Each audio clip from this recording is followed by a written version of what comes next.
Now you should be able to hear my voice. Can you hear my voice?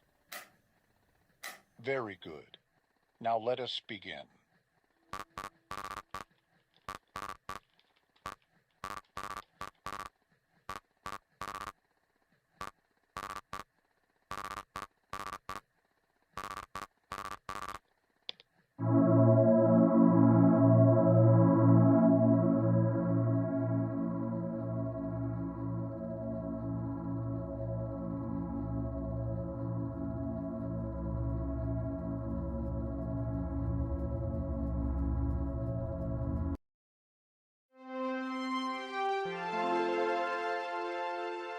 At Cage Tech, we understand the importance of free expression.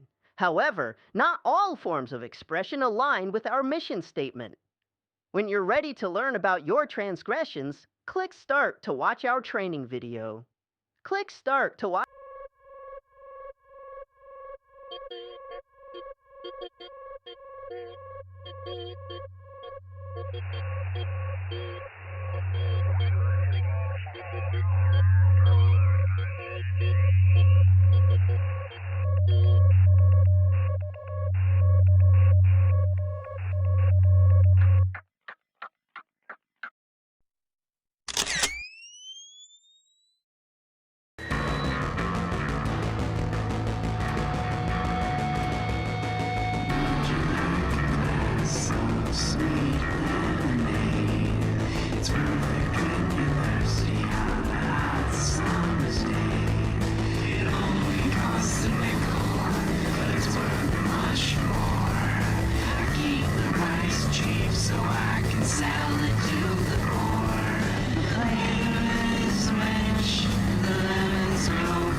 Good evening, you godless sodomites.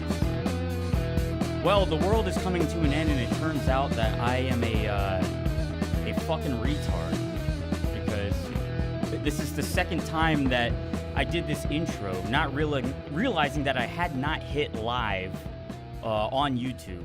But I hope that you are all having a great Friday night. This is the end of the world. I'm just gonna go through everything that I just fucking said about 5 minutes ago. The stock market's failing. Everything is crashing. Everything is dying.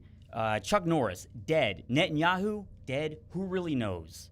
But tonight, we are joined by a controversial figure in the art world, an illustrator, an animator, the one and only SVEN STOFFELS. Thank you for joining. Hello, hi guys. Yeah, is this the second time we're doing this intro? Yeah, that's right. It turns out we didn't go live the first time around. Yeah. I'm telling what you. did I ask again? Am I gonna redo what I asked? Oh, yeah, I Well- was asking, can we swear on the show? That's what I was asking. Yeah, I figured I'd just start it out with some cursing language to. I think that we can swear on YouTube, but that's again. Yeah. That's just the issue. You never know anymore about like what exactly you're allowed to do and what you're not allowed to do on all these websites because they don't tell you. They try to make it ambiguous as possible, I guess, so they can just cut you out. You know, they can delete your channel, delete your livelihood at any moment. Yeah, I've been through that a couple of times. I remember before non-fungible tokens were a thing, I did these art streams, and I would always write the letters NFT at the top of my screen as a reminder of the words not to say. This was before NFTs, by the way. Now you can surmise what that abbreviates to, those letters, NFT. It's just a little reminder, don't say those words, you know? Yes, right. And you were right. saying that CUNT is also now amongst the words that you can't say. Apparently, you cannot say the CUNT word. At least that's what I heard about, I don't know, maybe a year or two ago, which is funny because that's such a commonplace word amongst people in Australia and different hemispheres. Yeah. But for some reason here it's completely banned because it's considered sexist and hateful hate speech. Yeah, I know. It's crazy. I'm wondering, all right, so can everyone hear us right now? How is our audio? We should always ask that up front. Press 1 in the chat if you can hear us properly. That would be nice to know. Yeah, it would. So And I'm no expert at live streaming. Again, there's always going to be hiccups. There's probably going to be some sort of internet failure, some audio glitch that I can never plan for. But, well, all right. I see 1-1, so that's good enough. Yeah, sounds good. Sounds good. So, Sven, we've kind of known each other for a while. I think through mutuals. Yeah.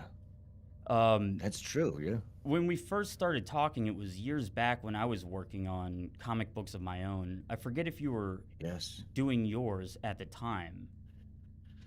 I released my first one like in 2023, I believe. Yours, you've been doing it way longer than me. I think you released yours like 6 years ago at this point, I believe.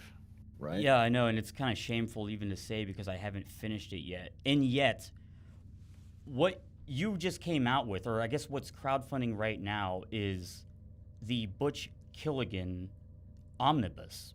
Is that correct? This is 3 issues? That is true. Yes, so we're about equal right now because I believe you released 3 issues too, right? That's Requiem of the Crazies. I'll finish it one day.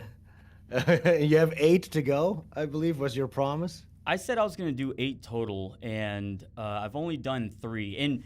And we should get back to that, but I do want to show that you have your campaign currently open. Maybe I should play the preview.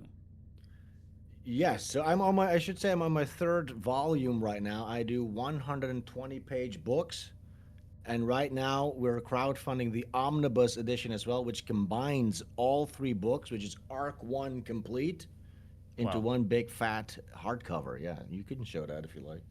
Okay, all right, let's play this. Let's play this Butch Killigan. Hell yeah. Butch Killigan. Meet Butch Killigan, the last man in a world that doesn't need him anymore. Waking from a coma into Ultra City's sissified dystopia, Butch finds his role as a DEA detective erased. In this degenerate future, all drugs are legal and peddled like candy. All but one. A shadowy forbidden substance tied to his vanished wife is still run by the underworld. Now, with nothing but his fists and a taste for vengeance, Butch carves through a world that mocks his very existence. Battling malformed monstrosities, corporate zealots, and drug-fueled freaks to uncover who's responsible for his undoing, find his wife, and exact his revenge. Each book is 120 pages of raw cyberpunk mayhem, savage satire, and brutal action. The Butch Killigan Series. Books 1, 2, and 3. Available on Kickstarter. Link below.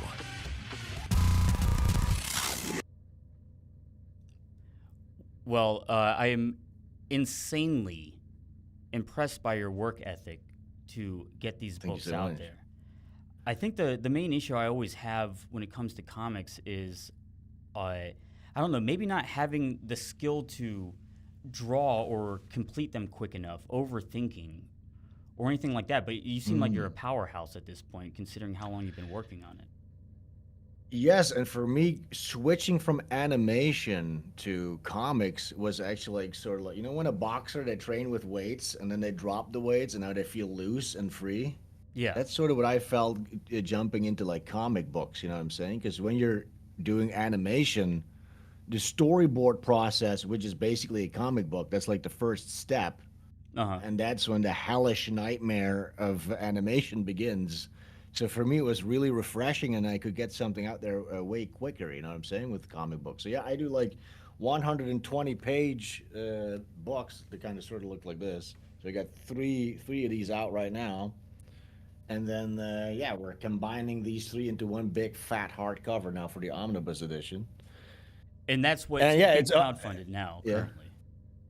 Yes, that's being book 3 is being crowdfunded together with the omnibus, and of course I should maybe explain a little. They just saw the story trailer, right? But yeah, it's like Butch Gilligan is like this. It's like a cyberpunk action comedy. It's about the last cis white masculine male left in this fish out of water degenerate future that he has to survive in, and has a lot of social and political commentary as well. That seems odd. I mean, you don't strike me as someone who should be controversial. Why would people be saying that about you? Why I'm controversial? Yeah, look, I think you know this as well. I think this could be a topic that we could discuss, right? So how do you feel when people call you like edgy or something like that, right? Because I think that's a term that I sort of like embrace. I think that's a good thing as an artist to be called edgy, because I think that's precisely where an artist belongs, is right on the edge of what's is. So you have like the kosher acceptable landscape, whatever that means. Everything that's non-controversial is in that little landscape. Right. And then as an edgelord, you're on the edge and you sort of like venture beyond that into the unknown, and you sort of depict and play with themes that are beyond that kosher charted territory. And yeah, when you bring some of that back, people are going to get offended and uncomfortable and stuff like that. Yeah, and then they'll call you controversial or extreme or something like that. There's nothing interesting about just saying what is completely acceptable. And I think that a lot of, I mean, maybe not all artists, but I imagine both of us, yeah, you asked me what it feels like being called edgy. At some point, you do have to embrace it. And, you know, that could be maybe embarrassing at times, because what does edgy actually mean? Is that try hard? Is that trying to invoke an emotion by attacking the low-hanging fruit of social norms? Or is it just the general way that you think about everything constantly? And so it's like, sometimes it might be witty, sometimes it might be cringy. I'm speaking for myself here. But yeah, it's absolutely 100% necessary for an artist to push every possible boundary that they can. That's the only way that it's going to reach anyone, because everyone thinks this way. They just often don't want to admit it, so they can still fit into the world around them. True, and that is what makes for interesting art. And we currently live in a time where, especially like, even like if you look at like in Europe, where I'm from originally, and it's the same deal in the United States, like even the gallery system and stuff like that. You need to adhere to a certain checklist of like social narratives in your art, whether you're making a painting or a music video or a song, and even to be displayed in these galleries nowadays. You know what I'm saying? So basically, people are churning out specific political propaganda, and there's no room for any sort of debate anymore, or there's no room for one side of a political debate. You know, it's completely being phased out. And yeah, of course, propaganda or political propaganda is the opposite of real art, but that seems to be what the entirety of the current like art system is. And of course, then there's like money laundering issues and stuff like that as well. Oh yeah, of course, yeah. Yeah, you're talking about like so high dollar paintings selling for hundreds of millions just to kind of whitewash dirty money. Yes, but and it's not just paintings. They'll just have like a trans flag that sells for like $50,000 or something like that nowadays in a gallery. You know, like I talked to some of these Amsterdam artists and stuff like that. Like there was a girl famously in Amsterdam. She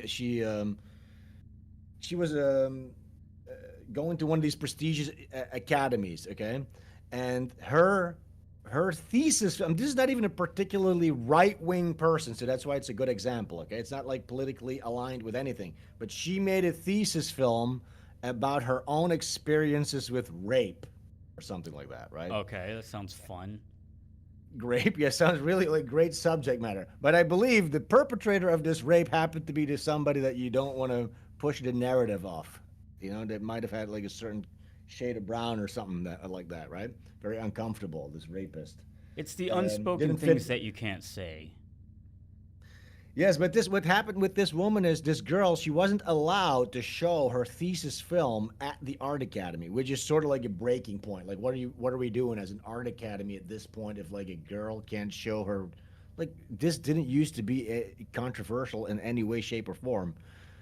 And so then these guys that I talked to, what they did is during graduation day, they pulled up a van up in front of the art academy and they projected this girl's rape film onto the building as sort of like a protest, you know what I'm saying? And now this whole thing becomes art. And that's like a fun thing about protests, you know what I'm saying? That became art. There seems to be something that happens throughout history every so often where the arts, whatever those might be, whether they're paintings or actors, theater, even music, it gets completely captured by the social authorities and whoever the authorities are, the political authorities that say what can be done and what should be completely, extinguished, not allowed at all. And then it gets to a point where it just implodes on itself and it becomes necessary for art to completely leave the establishment. You're not going to make any money. You're going to be kicked out of everything. And people also get sick of it. They get sick of the watered down nature of it. That's speaking to no one. It's speaking zero truth. It's just repeating the narratives that you're allowed to repeat. And so exactly, it becomes necessary to say the bad thing every once in a while. Yes, and the thing is this though, like we live in sort of like unprecedented times because I feel like in the 90s, even if you were making like extreme art, and I feel even like liberal comic books and stuff at the time, they were so much more edgy. They would make racist jokes or sexist jokes or whatever, you know what I'm saying? It seems to be we live in such a censorious time, and people sort of have this false idea that like censorship is like on the way out just because Elon Musk acquired X. I'm telling you, it's coming back with a vengeance. It's going to be way worse, I would say, even. You know what I'm saying? Yeah, I kind of wonder: is there going to even be a future for contentious? Is there even going to be a future? Stop. Yeah, is there going to be a future end? Because I don't know. I mean, in my head, I'm a little bit of a doomer where I think about like, why even bother making music, for instance, when Spotify is completely taken over by like these fake AI artists, and it's a pool of money that's just going to 90% of these artists that are on these streaming services are all pulling from the same amount of payout, like the same pool of payout, and 90% of them are just fucking, I assume, just Indians making AI art or AI music, like these fake bands. And you would hope that they would start banning all of this, but that's not what's happening. They're embracing it and they're training the models to make it even better. And we can get into AI later because I'm not really sure what your opinions are, but I know the art world's a little bit split on it. I have some opinions. Well, what are they? I guess we can talk about that. Yeah, look, I went viral the other day. I got my tweet got like 3 million hits because I said the controversial take. I said fan art is not art. Is what I said. Right. And then people got really mad at me for that one. What did And you so, mean by that? I didn't quite understand it. I think there's there's specific distinctions to be made. This is a very complex topic, and I've been attempting to create like an objective definition of the word art, specifically because this term is so nebulous, and people are using like bad actors are using this nebulous term of art to like defy and cheat and money launder and like pretend propaganda as art, and it's like this colossal like it's like become like this horrible thing. And I think like the average Joe, when they walk past like a gallery or whatever, when they see these artistic, weird, stupid, liberal, conceptual art things happening, they just assume like, oh, I just don't get it. They must be doing something important, but it's just something that I don't get. But here's what you need to know: no, it is actually 99% complete horseshit. Nonsense. Okay, it's complete bullshit 99% of the time. Now, why is fan art not art? Of course, look, there's always nuance. There's exceptions to the rule. Okay, we got it, right? But there's a difference between art and craft and decoration. So, for instance, sometimes when people say art is about like beauty or something like that, right? I think that's incorrect, and you're actually doing a disservice to what art really is, because you are diminishing it towards decoration. If it's just about beauty, then you're basically describing art as if it's just like wallpaper or something like that. It needs to be beautiful and just aesthetically pleasing. I don't think that's the case. I also don't think just drawing Super Saiyan 6 Goku, even though it might look super cool and it might be like really, you might know what you're doing, that's like craft. Okay, that's craft. That's not art. You can be really good at a craft, but you still might not be a great artist. Sure, like the cavemen who paint, horses on the stone walls of cave. Is that art, or is that them just representing an image? I mean, is that supposed to be? Yeah, that might just be purely iconography, like like a survival guide type of thing. You know what I'm saying? That's probably more what that is. But, I define like craft and then decoration. But in order to make art, you need to have a point of view, I think. You need to have something to say, you know what I'm saying? So if you're just purely drawing Scooby-Doo, Tuba Voring, Pikachu, or whatever the fuck you're drawing, that's not art. There's no artistic intent. And sometimes the way that I explain this is because this is more easy for people to understand, right? And this also ties into the difference between propaganda and art. So let's put it like this. Imagine you're a documentary filmmaker, and you start with a thesis, okay?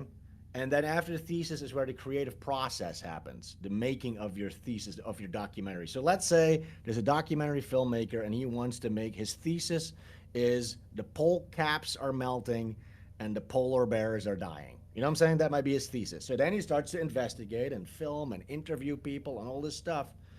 And then maybe at the end of this whole process and this inner debate that he's having with himself and other people, he finds out, oh, you know what? The polar caps are not melting and they're all doing fine. You know what I'm saying? Sure. And then that's the conclusion of his film, if he's an honest filmmaker. You know what I'm saying? Without the propaganda, knowing what would sell and how you can manipulate this and leave out convenient pieces of information in order to fit a specific narrative. Yes, and that is why. So if you boil that down to its essentials, so if you just have an impetus, and then that's it, and there's no creative process or debate, it ceases to be art and it becomes propaganda, basically. You know what I'm saying? So when McDonald's says, "Can you make an illustration for an ad for the McDonald's ad?" They have an impetus. They say, "You need to sell this hamburger." And then there's no you can't have a debate. Should I really do this? How should I depict this hamburger? No, you have a stated goal there, and you churn out the visual to placate to that goal. And that is what generative AI also does. So you prompt something, and it churns that out. There is no macro, micro decision making or creative process involved. So that's why generative AI cannot be considered art, because there is no creative process. Is what would be my I agree, and this is certainly a heavily debated topic. I mean, we have some mutuals, obviously. Doug Tenaple of Earthworm Jim. Yes. Yeah, fame. you voiced one of the characters that I animated, by the way. Oh shit! Okay, I didn't know you animated that. Yeah. See, that's another Yeah, thing. I know you do a lot of animations for people that I could be wrong about this, but at times they might not want to make it absolutely public that you're the one who did it, because you tend to get kicked off of a lot of platforms. For whatever. I am the internet's N-word, basically. I'm persona non grata. I'm just a piece of garbage that everybody does like, but they can't be public about it. Why? I don't know. It's not even that. I think it's become increasingly more chill. You know what I'm saying? Like people aren't like that scared. But yeah, I just wear my heart on my sleeve. I never apologize for anything. You know what I'm saying? I've said some controversial stuff, I guess. You know what I'm saying?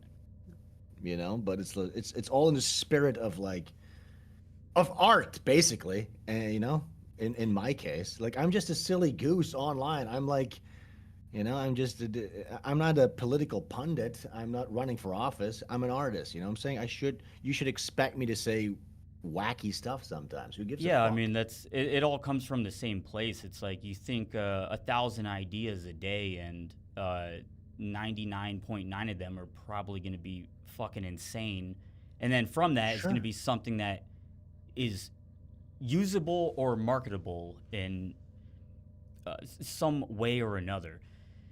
And what were we talking about? We were talking about just talking about AI as well, and you mentioned Doug Tenaple. I don't understand what's going. I've seen several of these kind of industry boomer artists who are just completely embracing, you know, generative AI. And there's a lot of good things where I think AI actually might benefit humanity. I see mostly ways where it's going to kind of, at least in the next 50 years, make the world very painful for a lot of people, and end a lot of industries, particularly the art industry. But it's like, why embrace this thing that,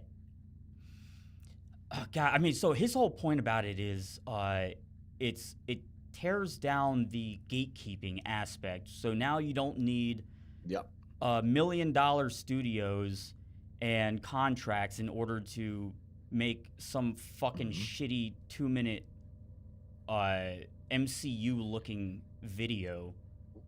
Yeah. But maybe you should need that. There should be a vetting process a little bit. Look, I don't know. So look, for instance, you also have like Emily, because I talked to Doug about this whole thing about like what could be an animation pipeline with AI and stuff like that. I think the most important thing to establish at first is that things are never entirely bad or entirely good. Okay, so it's a good thing to remember, not to light switch brain this issue, because what you just mentioned is, yes, for instance, Emily Yukis, she says this too. Now she's been canceled from the mainstream industry, and now she's doing the Will Stansel show. Have you seen that? It's sort of like this funny. No, Will Stansel is a name that continuously is being forced on me on the internet. There's no reason why I should know who this is, but I have to know because I'm constantly hearing it from every direction.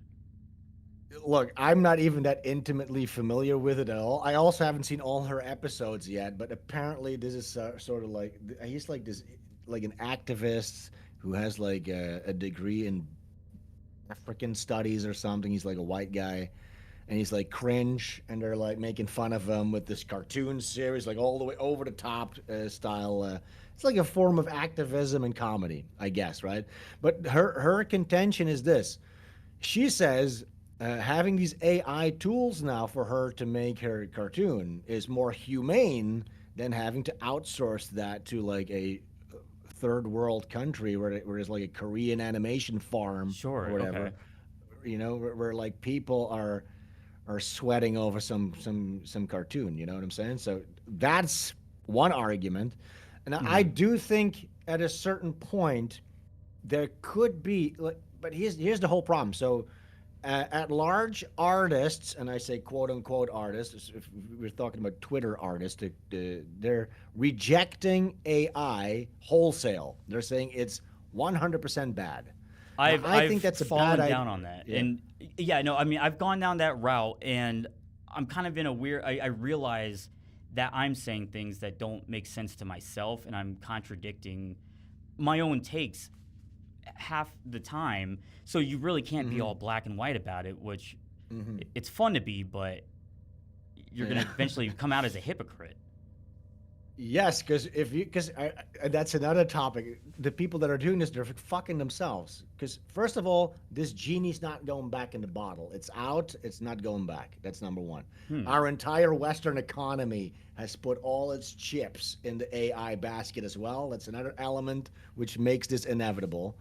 But so what I'm saying is, because artists are rejecting it so hard, this is why these companies have no impetus to actually develop tools to aid artists in the artistic process, because I think that's where AI can actually shine. It shouldn't replace artists, and nobody's under the illusion that like generative AI, because there's these guys like Shadiversity. I don't know if you've seen these cringy dorks who are like, I'm an artiste. I'm a prompt artiste. Yeah, I'm a right? prompter. Yeah, prompter. Like everybody understands that that's just like an annoying, retarded like cunt. We're not allowed to say that one, but anyways, everybody understands this. Yeah, exactly. Now look, everybody understands that that's annoying and that that's not art. But for instance, me as an animator, I'd love to have a proper tool where I just have to make my keyframes. Yes. And then there's like a proper frame interpolation or lip syncing, right? It's notoriously atrocious to have to do that. I could save so much time. I 100% agree. Automated. And that's Stuff kind like of that's kind of what I saw Doug talking about was, you know, he's using it for his own artwork. He is an artist, so he's creating all these things and saying this just is a tool that makes it easier for the artist to make better art. And yes, that is the truth. Is like there are so many stages in the art process, depending on what you're making, that are so gruelingly slow that it would be foolish not to use any tool, whether it's a gen fill on Photoshop or just Photoshop in general, or using an iPad rather than doing it all by hand and flipping each page with a camera above so you can get a proper, you know, that's antiquated. There certainly is a difference, though, between that and the prompt artist who... Yes. I tend to think, you mentioned that these tools should make, I don't know, make the expansion of art easier, but me being the doomer that I am, I think art is on its way out. I think this might be the end. I mean, think about paintings. Like, think about who's the last Rembrandt that you know? Who's the last Picasso? The last one was Banksy. That's the only artist, like, that style of art that I could even name. That was fucking cringe as fuck. Sure, Banksy right. sucked. But yeah. But it's like after H.R. Geiger died, how many artists can you name that just don't do something like animation for a cartoon or maybe what we're doing, comic book style stuff, which how long is that even going to last for? Well, look, I actually think we're going through a transitionary period right now. And it's funny because if you look at, for instance, there's these YouTube channels that have like Disney recruiters, Disney studio recruiters and stuff like that. Now, of course, I've been exiled from the mainstream industry for a very long time. You know what I'm saying? Again, for whatever fucking reason. Did you ever work I don't give in a mainstream? fucking. I did. I worked for Comedy Central, FX, stuff like that very early on. I did some TV animation and stuff like that, but You just couldn't keep your mouth shut. yeah, I couldn't keep my mouth shut. And look, thank God, because I would have become. Imagine this: my trajectory could have been like I work at a studio somewhere doing in-betweens on Steven Universe or whatever transsexual propaganda garbage nonsense, right? And this is one of the contentions that I have with modern Twitter artists. I'm saying, you guys never were artists to begin with. You were sitting there being prompted by an HR department to draw whatever they dictated, right? And here's the funny part. Now they're getting replaced by AI. Why? Because it's a cheaper version of them. They already weren't artists. They were human AIs Gotcha. in a way. That's the fan art. You know what I'm saying? That's the fan art. Or somebody that's just sitting there as a cog in the machine as well. Because the funny thing is what you're seeing now, Disney recruiters are saying, abandon ship. Abandon your dreams of working in the animation industry because there will no longer be one. And what is their advice? It is get together with a couple of friends, make your own little animation studio, go indie, and then sell directly to an audience, to your own niche audience. And it's like, well, that's great because I've already been doing that for the past decade. You know what I'm saying? So yeah, I have a head start now on all the wokies and the blue-haired Karens that ruined the comic book and the animation industry, and now they're fucked. So for me, it's just like accelerationism, level the playing field. I have no sympathy. I think it's gonna implode. I don't necessarily know how well AI art will be perceived, or if the pendulum might swing once it does implode back to traditional stuff. I mean, we've seen that with like with music, with streaming services, or the shitification of the internet in general, where you know, using all these websites kind of sucks because of the sterilization of it. And now, you know, younger generations or just anyone consuming certain types of media, they want the physical media again. They don't want to read it online. They don't want it to be dumbed down and watered down so that it doesn't offend anyone and it can play by all the rules.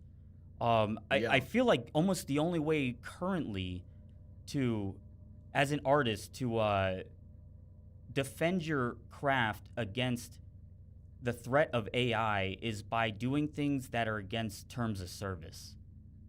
Yes. You have to do things that the AI will not allow you to do. And then there's no threat to you. Yeah. Yes. Because now you're distinguishing yourself from being human. So I do this other cartoon, very controversial. If you want to know why I'm banned everywhere, look up America Man on X. Have you seen that one? I'm familiar with America Man, and now a little bit about it's very edgy. It's very edgy, and sometimes yes. I wonder, is it witty, or are you going for the first joke that you think of? Well, look, you should go through the entire oeuvre, because sometimes there's some very smart ones, sometimes it's just very banal and like just for shock. You know what I'm saying? So there's a wide range of these. There's a lot of Indians throwing shit. Yes. Look, I'm already laughing. You know what I'm saying? Just by you saying that. You know? Indians throwing dookie. And again, but what I'm saying is you could never prompt an AI to make an American Man comic, is what I'm saying. It would never do it. Yeah, like someone would have to make their own tool, or something completely. I guess. I don't know. I'm not really sure how you would go about doing that. I guess I just want to promote. I want to hear more about your Kickstarter, because yes, is this the first time that you've done crowdfunding for one of your books? No, I've done 2 successful Kickstarter and Indiegogo campaigns before for Butch Gilligan #1 and 2, the first 2 volumes. I got banned off of Indiegogo this time around for some reason. I don't know why, but so we're still on Kickstarter now with book 3. And yeah, this is the third crowdfund. And also, I should say, this is not one of those crowdfundings where it's just a hypothetical idea and one day we'll get to drawing this book. Books are done. Yes. You're actually gonna get your book, you know, in a couple of months after the campaign's done. There's a couple of artists, because I feel like in about the past 5 years, crowdfunding for comic books has kind of picked up has been picked up by a lot of people who aren't traditional comic book artists, almost as a grift. Yes, definitely. And I've contributed to campaigns that I don't even know the name of the artist anymore. They're 2 years old. No. I've never received anything. I think it might have been Vito Comedy. Pretty sure he's coming out with a book 2 years ago. When's that coming in? Who knows? It's even people always compare. I was on. He's Dick Masterson's co-host. I was on there, and people always compare Butch Gilligan with Vito's Star Killer because yes, in the time that he hasn't released his book, I have released 3 volumes successfully. You know what I'm saying? And he still has not released that first book. And it's been, you say 2 years. I think it's closer to 3 or 4 years at this point. Quite possibly. That he has not. Yes. It's really bad. It's just giving the entire crowdfunding idea a bad name. But I think people are kind of catching up. They're catching up on that type of idea. Because recently, you know that guy Michael Malice? He's on Joe Rogan a bunch. Yes. So he's now crowdfunding a comic for some fucking reason. Like, what the fuck does this? Why? Why is he making a comic? But cover made by AI, I'm pretty sure as well. Oh god. Whatever. Well, and it's pulling in 0 numbers. Nobody gives a fuck. Okay, so people aren't falling for this stuff anymore. So that's a good thing. They're phasing it out. And I would even say this again on the same topic we've been sort of talking about. Like when I look at the indie scene, what I expect is for an artistic vision that specifically breaks away from the chains of like top-down control, corporate control, because that's what it is, right? If the medium is the message, you're no longer chained down by corporations, and you don't have to do. You can do anything. You can do anything you want, right? It's indie. You're selling to your audience directly. But what I see mostly is just a re-churning out of the same tropes that people got from Hollywood and the mainstream, Right. and it's just cookie cutter, uninteresting fucking shit 9 out of 10 times. I'm just really on. It's not a. So if you think that AI is the biggest like threat to art, I'm like, I'm not really seeing anything worth being threatened. You know what I'm saying? It's all uninspired shit. It's all A lot of it, uninspired. most of it. And I think everyone, well, maybe possibly not everyone, but a majority of people do have the ability to draw something if they at least, or to make a comic if they really sat down and just forced themselves to draw stick figures or whatever. It doesn't matter how good the art is, but it's like actually forcing your human brain to produce something that came out of your own head and is produced through your own hand. Yeah, no, man, I'm gonna come off as a Luddite because I'm probably gonna be using. I used AI in a video I just recently did. It was a meme though. It's like photoshopping a meme. Sure, I stole the picture from someone online. I wasn't gonna pay anyone to create whatever the AI was. So am I a hypocrite? Yeah. I don't know. I can't really judge people. I would sort of like, I think you'd be smart to not be, because you're sort of like apologizing to your audience, I feel, because you think like that's To like, myself, you're gonna get actually. To yourself? Really? I don't care what they think. Like, all right, because I was like, Rusty Cage, I know you for like defying your audience. You one time, didn't you like delete your channel because you were like, I don't like this type of person that's accumulating around me? No, that's Remember not that? why the channel got deleted. I didn't delete the channel. This is my main YouTube. It just started to become. It wasn't working. I'd been on there for so long. I had created so many videos that, broke terms of service and community guidelines, and gotten so many strikes that when I was putting out works that I thought was took the most effort at the time. This was this Guillotine series. Which was awesome, by the way. No, I appreciate that. No spread though. It wasn't being shared, and I believe, and this is something I'd been complaining about for years, that you can never truly know the truth of. But I believe that there was internal strikes and a rating on my channel that was preventing the spread of these videos.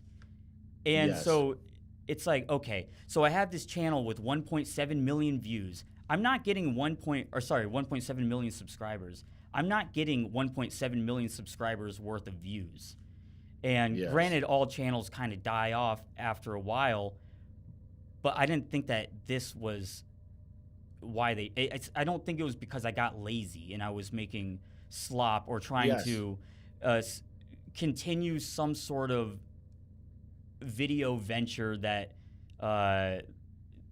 didn't keep up with the times. Like, you know, I'm trying to do something that would have been popular 15 years ago, and I just never got around to updating my style. So Yes.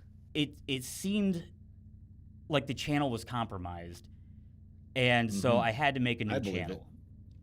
it. And then now even starting again, I mean, it's been months since my last video, but the last video did better than any single one of the guillotine videos. I don't know. Maybe it was a move I had to make.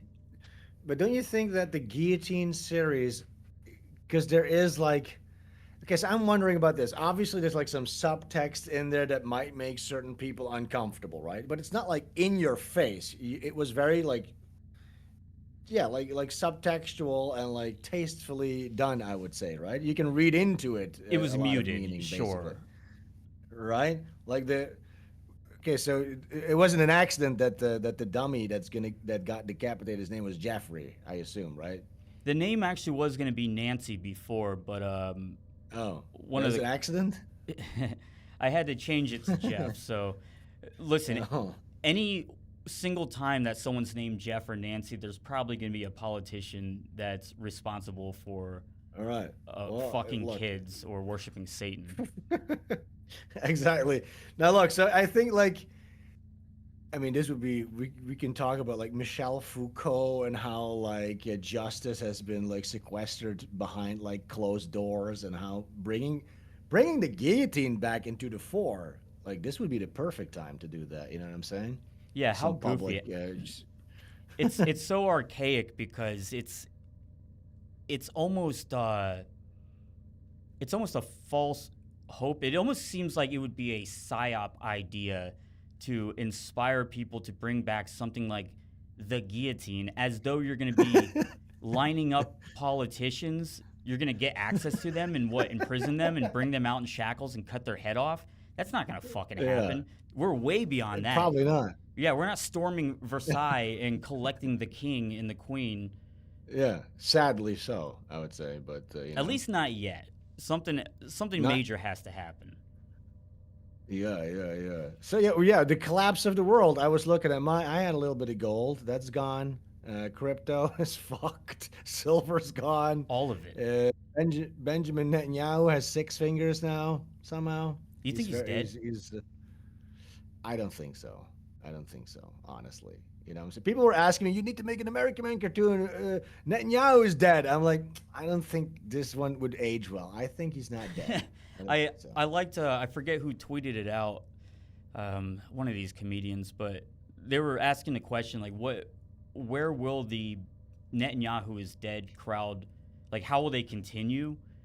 And I'm in this boat where I just want to continuously believe that he's dead, even if there's a ton of evidence to the contrary. That's just going to be, no, I'm putting my foot down. I don't give a fuck if I see him in person. Yeah, he's dead, and this is all a clone, and I'm in the simulation. That's the only reason why I'm seeing all this. Yeah, I don't know, but yeah. So I'm look, because I see like a lot of people in this space. They banked on crypto so hard. I assume you're one of them. So how are you guys coping? Because I got rid of all my crypto a couple years ago. Yeah, well, I should have done that when it was 120 a Bitcoin, but you know, if you don't check the markets every day. All right, let's read some super chats. Okay, let's do it. There's a fella named Incel Coworker for $5. He says, Hell yeah. Thank you, Gila Klein, for defending us against those baby Schmittlers. We love Gila. Also, rest to power the American patriot, Chuck Norris. And as we were talking before, you have an animation that I'm quite fond of. Yeah, that's true. It's Gila Klein just annihilating a bunch of innocent children, if I remember correctly. Yeah. That is true. Yeah, it's Eli Klein. It's a very popular cartoon. Josh Moon of Kiwi Farms fame, he plays it weekly still. So yeah, it's still very much in the public conscience. And yeah, oftentimes it resurfaces. Yeah, the funny thing is when I just did my first Butch Gilligan campaign, I got up that morning all excited, like healthy jitters. I'm like, hell yeah, let's go. Let's do this campaign. Everything was planned. Boom, YouTube channel deleted. I'm like, what the fuck? Because this was of like that? a couple of years ago. Yes, that cartoon was already 7 years old at that point. It had resurfaced, and that's when Ethan Klein and some kind of a like back rooms, they had done like a little cancellation campaign that took my fucking YouTube channel down right on the day that I was gonna launch my first book. Should I play that clip you sent? That one, yeah, that would be good if you can pull it up. It's funny because some people, they all know the clip, but they don't know the fact that the clip was responsible for, Ethan Klein deleting his X account. All right, let me see So how to you guys are welcome. do this real quick. I'm gonna have to do some adjustments. We'll get back into the super chats, but while we're on this topic, let's see, how do I do this? Yeah, and recently there was, I'll just chuck and jive a little bit while you do this. There was, what is that woman? Anissa, iDubbbz' girlfriend. She also revealed, she was talking shit about Eli Klein. And yeah, she talked about this cartoon as well and how they were like genuinely upset by it. They were like panicking behind the scenes, crying, screaming up a storm. You know what I'm saying? So somehow this little cartoon really affected these people. Yeah, there it is. Well, it's gonna be a little cropped, but hopefully we can hear That's it. fine. I think we can get the gist of it. Just let me know when it's done playing because I can't hear it though. Oh, okay. All right. I'm playing it right now. And when you say, anyway, that's whatever. That's a whole different conversation. But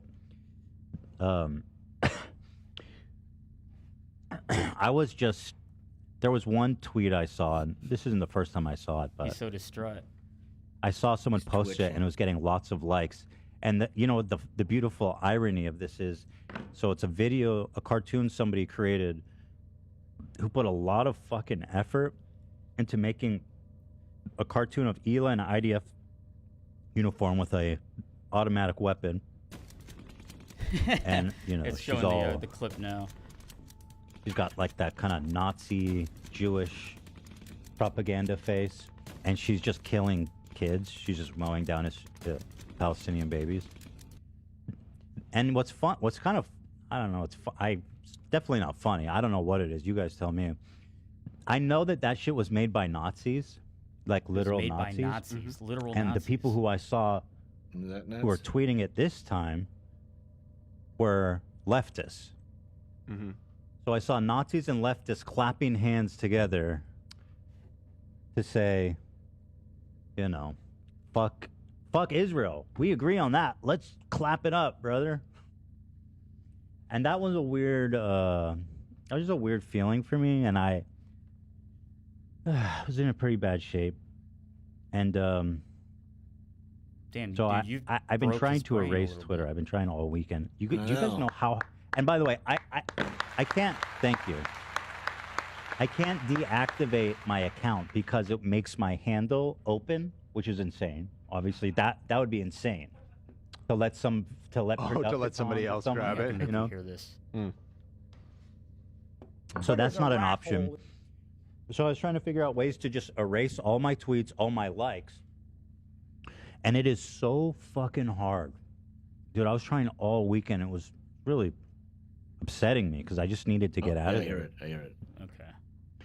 I did finally figure out a way to, I guess you can download your Twitter data, which you have to wait 24 hours for. And then I bought some software that I could put the Twitter data in.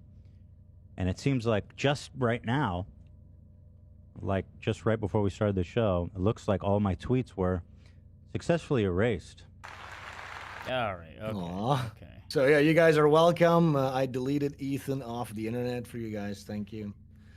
But what the interesting part of that little video is where he says the most upsetting thing for him was that the left and the right clapped hands in unison together for the first time. So I make this beautiful work of art. I make a beautiful piece of art. It crosses the Rubicon. It unites people in pure happiness and ecstasy and mirth and merriment. People are dancing, holding hands. Now, they can't have any of that. They had to shut it down quickly. You know what I'm saying? See how crazy that is? They had to take down all my channels, censor everything, destroy everything. That was their impulse to see people shaking hands across the political spectrum. Yeah. Why is everyone against us? It must be everyone who is the problem. Yeah, isn't that crazy? Isn't that nuts? How that works? God damn it, man. And yeah, and he also goes, yeah, it's like a Nazi. It's like some kind of a Nazi propaganda face. Like, dude, it looks exactly like her. You know what I'm saying? It's not even that much. It's not even that crazily exaggerated of a caricature. You know?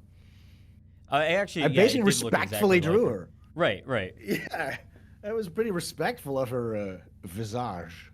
You know? So Mr. Tim Fritz says, will you install the Mushroom Trip panic button? Also, when can we call into the show? There is much I'd like to discuss. I gotta extend this out. Like movies and Dark Side of the Moon. Okay, I don't know what the fuck they're talking about. But thank you for your money. Incel coworker also said, where is Eggy versus Emp? Meat Eater versus Tree Eater boxing match in Gainesville, like you promised on CC2 Drama Trash Rats International. This is an autistic person who remembers every podcast that I've ever done, every single episode. And so if you say something in passing 8 years ago, they're going to bring it up and say, well, where's this thing? I don't remember what the fuck they're talking about, but I do appreciate it. Thank you, Incel coworker, once again. Yes. We got a Stumby 1073 with a shout-outs. Whatever this two emojis are. Thank you. Artsy the Base God, thanks for the birthday upload, Rusty. Glory to Super Earth. Is that what this is? Thank you and happy birthday, I guess. Shout-outs. Paul for $10. YouTube lets you swear, but doesn't like you saying words like, well, I can't say these words, but one is 6 letters long and consists of N-I-G and an E and an R. I'm familiar. Yeah, and then also another word I think that's queer, but I mean that as a strange type of queer, but we'll see if that is allowed to persist. Incel coworker, once again, please send Hassan and his crew to the lemonade stand. Free Israel. Hashtag that's right. All right. All right. So, I had a question here that I almost wanted to start the episode out with, but there seems like there has been a rise, in the past maybe decade of like gay and trans youths, and I was wondering who or what do you think is behind that, and is there any connection to violence in the hip hop community? All right. So, yeah, we have been slowly finding out that the whole hip-hop community was some kind of some P. Diddy ran CIA gay op where everybody was getting, like, boofed up the ass in order to get, like, a record deal. They're all gay, basically, which explains a lot in hindsight. You know what I'm saying? Tupac Shakur, famously, one of the top guys, was a gay, queer, like... Clearly gay. Have you seen that video? Clearly gay. You saw that video of him, like, oh my gosh, he has like a little earring in. He's like, have you seen that of him when he's young? Yeah, he was a ballerina. He's like, I just love to be a thespian, and so I mean, just to have the opportunity to do this. And then what? He's a fucking thug. Crazy. 2 years later. Exactly. So he's clearly a gay guy, like a gay op. Now I don't know. Do you ask me who's behind it? I can give you the answer. But I don't know if we should get into that right now. Yeah. Well, look, I'll just say this. During Weimar Republic times, there was this guy called Magnus Hirschfeld. He was one of the originators of the trans surgeries. He had like this tranny institute, Jewish feller, and they did some of the first transgender surgeries and stuff like that, and back in Weimar, Germany.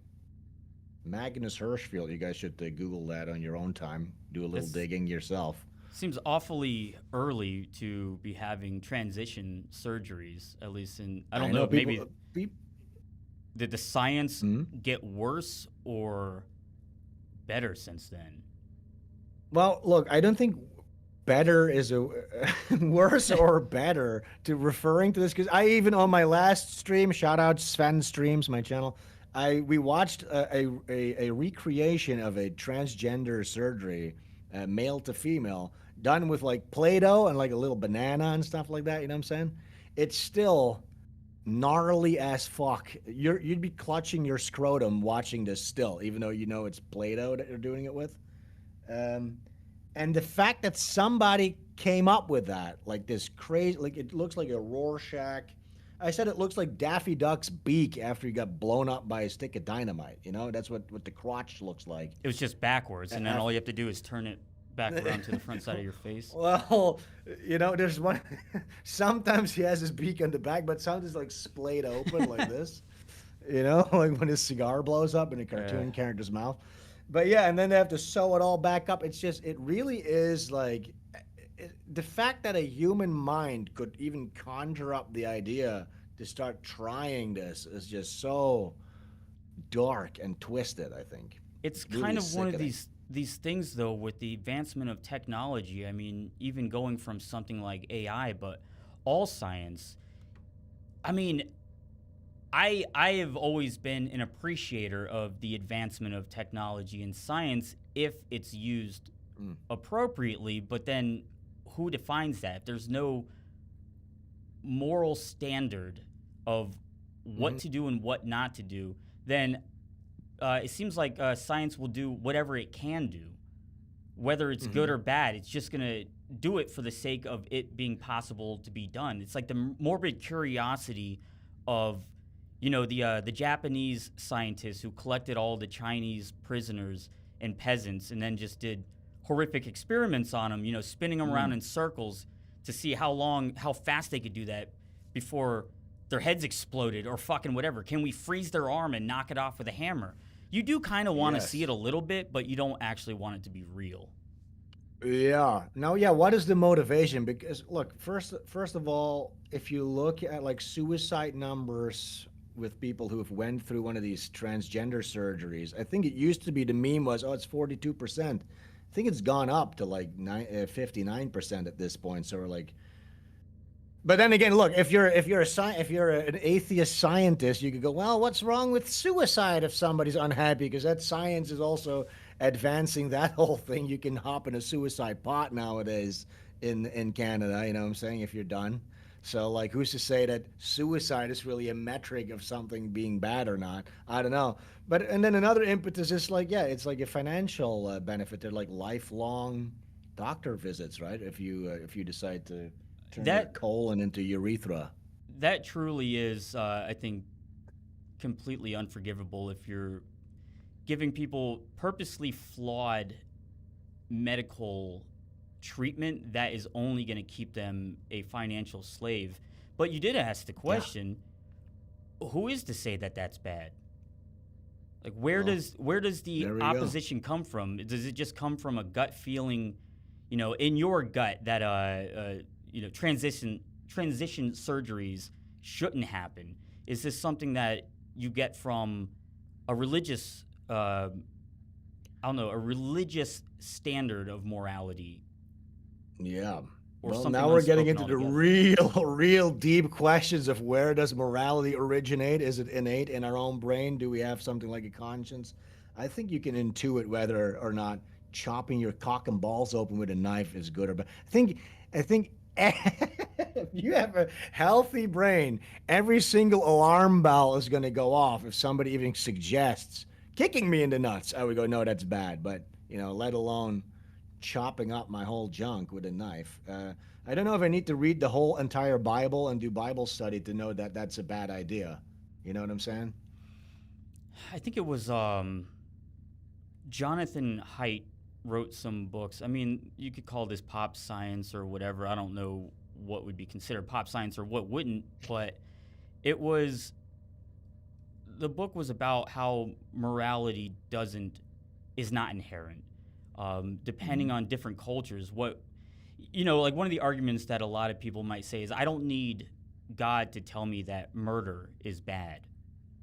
But a lot of cultures do need that because it's perfectly acceptable and promoted for revenge killings and genital mutilation. It's still commonplace in America, even just in the sense of circumcision, which, of course, yeah. I don't really know what all the medical things about that is. That's like an old 4chan debate. You know what's funny though, dude? Yeah. I was talking about really quick, but we're on an interesting thread here. But when it comes to circumcision, I was just looking into it randomly on ChatGPT, right? I was like, because in Europe, circumcision, like medical circumcision of children, never took off. Okay, everybody there has their foreskin still. In America, somehow that happens. I was just like, is this something that happened due to like certain influence from people that were migrating there at the turn of the century? Like, what is this? And it turns out that the biggest push, the guy that was pushing circumcision in the United States was a feller by the name of Kellogg, right? I'm That's like, right, Kellogg. Kellogg. And I'm like, Kellogg, is that the guy from the cereal? And he's like, yeah, the guy from, and the logo is a cock. That's right. I think he would also talk about sewing your foreskin shut to. He had a lot of issues with sexual deviation, and he was trying to stop people from masturbating by creating foods that, I don't know, that wouldn't produce testosterone, that would kind of lower your libido. But also, I think, yeah, he would do a lot of other weird shit. His brother ended up taking over the brand and turning it into the multi-dollar industry that it is, a multi-million-dollar, billion-dollar industry. But that's kind of the whole artist debate that we were talking about. You can either speak your mind and be the outcast, or you can do what's acceptable by society and then make hundreds of millions and billions of dollars. So Kellogg's just another artist. He's like a true artist. He is, for real. Yeah, look, I could have had a cushy job. Probably at this point in my life, I would be running like the animation department at like Adult Swim at this point if I kept my fucking mouth shut. But it's just not in my nature. So yeah, I chose the path. I didn't really choose it, but yeah, I just suffered. I'm suffering an uphill battle through life, but you know, it's fine by me. I live on a nice tropical island now. You know what I'm saying? I'm a little hungover still from have you seen this? There was a festival happening here called Ogo Ogo. It went viral a little bit. No. How do you spell that? This is too, you know, okay, look, this is funny because I went to sleep yesterday. I put on a Rusty Cage playlist. All right. Hell yeah. Why? So is it odd known that another man fell asleep listening? I'd say it's not appropriate. It's not yeah, men didn't really used to fall asleep to listening to one another. That might be a European thing, or you know, whatever island nation that you're in. Yeah, you know. Yeah, I like to go to sleep to listening to other men that I'm about to talk to. No, but yeah, there was a video of you happened to pop up where you were like sober you had like a sober streak for like a month or something like that. Yeah, a very brief period of time there. Yeah, I did 2 months. I hadn't drank anything, and then I partook in this Ogo Ogo festival that went viral on Twitter the other day, which is here in Bali. I can send you a link maybe if you have trouble finding it. The viral. Yeah, send a link. Let me see. Yeah, here this is the one that went viral. Yeah, this one. So, it's basically here they built these giant demonic, like Silent Hill, Dark Souls boss style demonic effigies. They look pretty sick. So they're building giant statues in the form of demons, and then they go and take them to the cemetery, and that's where they burn them. They burn these big demonic effigies. And yeah, it's like a big deal. It's a big festival. And I showed up to this festival, and then a guy offered me at the cemetery. He offered me a bottle of arak, which is like it came in like a flask in the shape of a demon too. Okay, so imagine a guy at a cemetery offers you a demonic flask with some undistinct spirit in it, right? So yeah, what am I gonna do? Am I gonna deny this guy? No, I was just like, okay, fuck it, just give me a sip, right? So I had a couple of sips. Now, Rusty, you're also from European descent, I believe. I'm a Chinese Jew, actually. All right. Well, I was about to mention this. It would explain your trouble with alcohol because it tends to be. I know plenty of European when they've had one glass of alcohol, they basically cannot stop until they have the spins and they're vomiting, which is I'm definitely one of those. There's a problem certainly amongst the Celtic tribe people.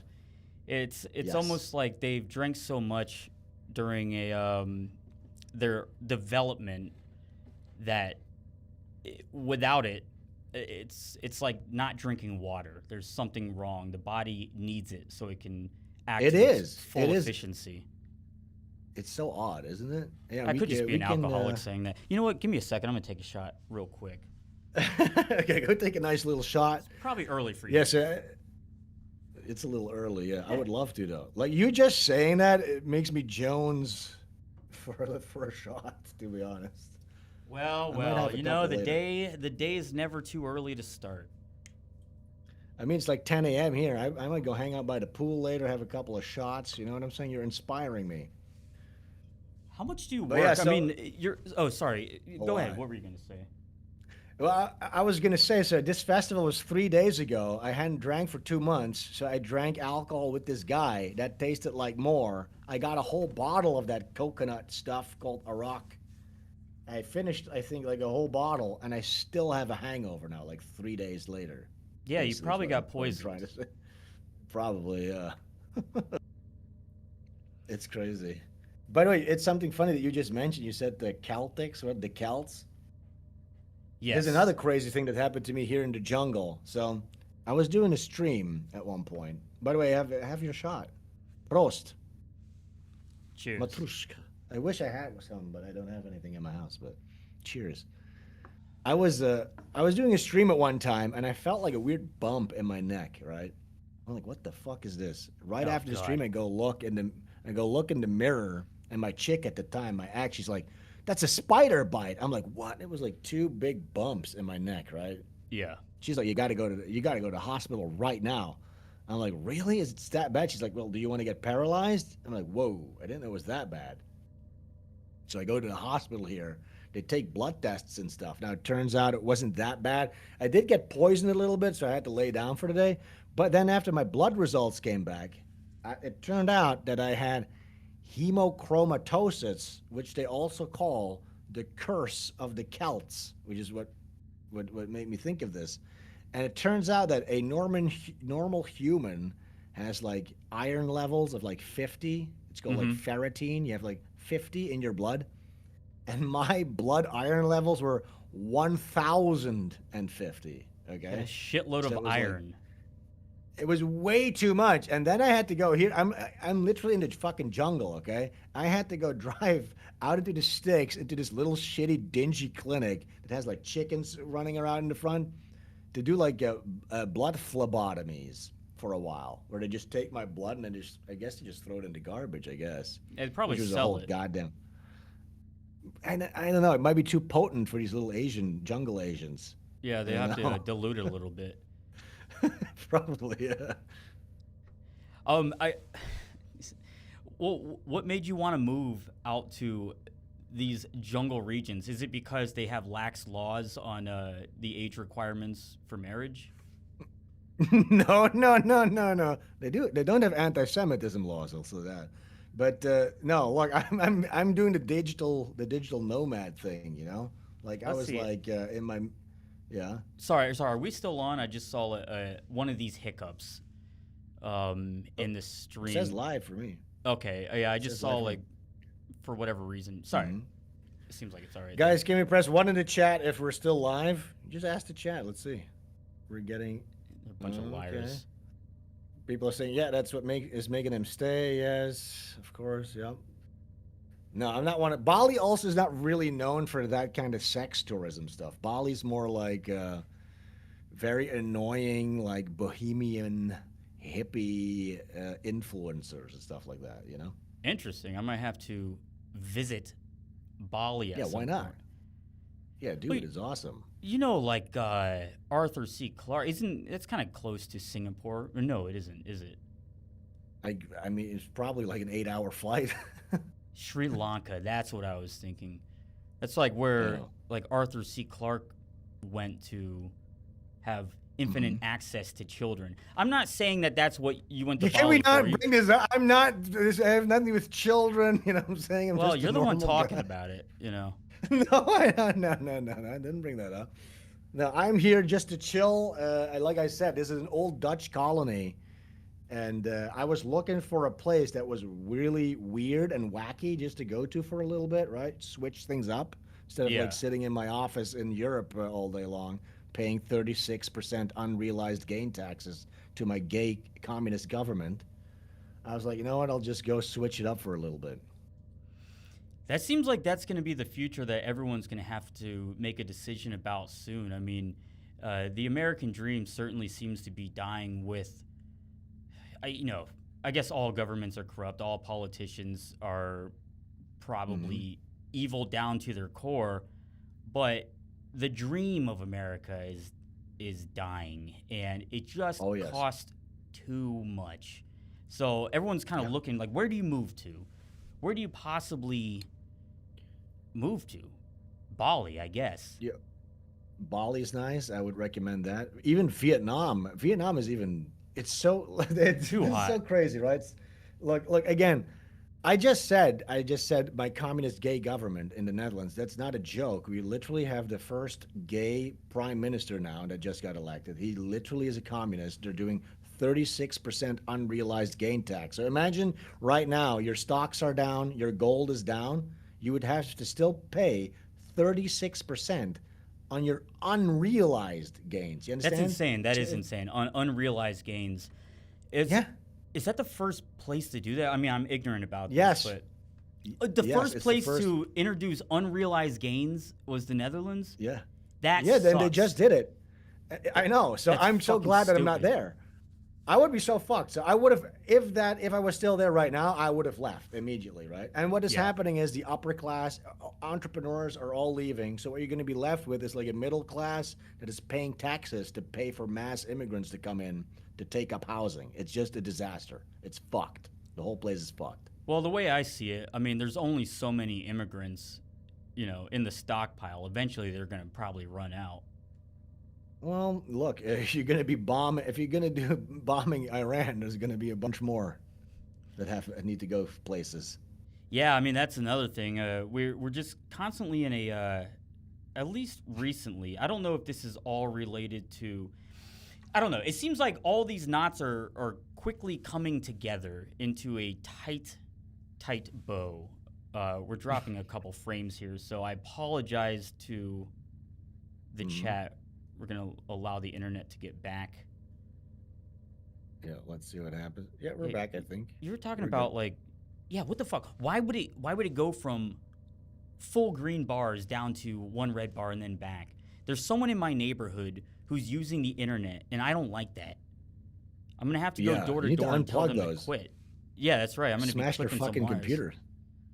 Yeah, do that. Fuck them. Well, it's like, all right, all this technology is coming together. Everything's kind of failing. There's no faith in any system at all. And then we're still expected to pay taxes. How long? That's not going to keep happening. At some point, everyone's just going to quit. And then they're going to have to admit, okay, we really don't have any way of enforcing this at all. Well, I think I'm an accelerationist. You know what I'm saying? Like, I think things need to change quickly. We need swift justice for the corruption. There's no such thing anymore as a representative democracy. I don't think voting is going to work at all. Build that and I think third the only temple. Well, yeah, that's what's going to happen. They're going to do ground invasion in Iran. Mark my words, that's what's going to happen. Then the Dome on the Rock is going to get destroyed quickly after that. Then the third temple is going to be built. All that jazz. If people want to fight against this, I think the first thing that needs to go is bread and circus. It kind of is, though, isn't it? But when I'm talking to the average person, like we're all extremely online guys, right? But if I talk like regular guys my age, they have a family and stuff like that, things are still relatively good. You know what I'm saying? They have enough money to go on holiday here and there. They don't really see the riots. Really, it's all just sort of like this hypothetical for them still. It's is that not the boiling circus? frog. It is, but it needs to collapse, is what I'm saying. Like you said, like here and there, go on vacation here and there. When we live in the most potential prosperous time in all of humanity, you should be able to go on vacation whenever the fuck you want, and things should be cheap.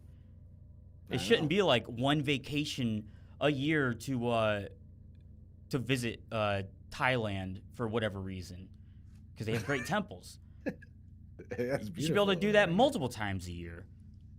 Yeah. Yeah. So it's like you were talking about the frog in the boiling pot of water.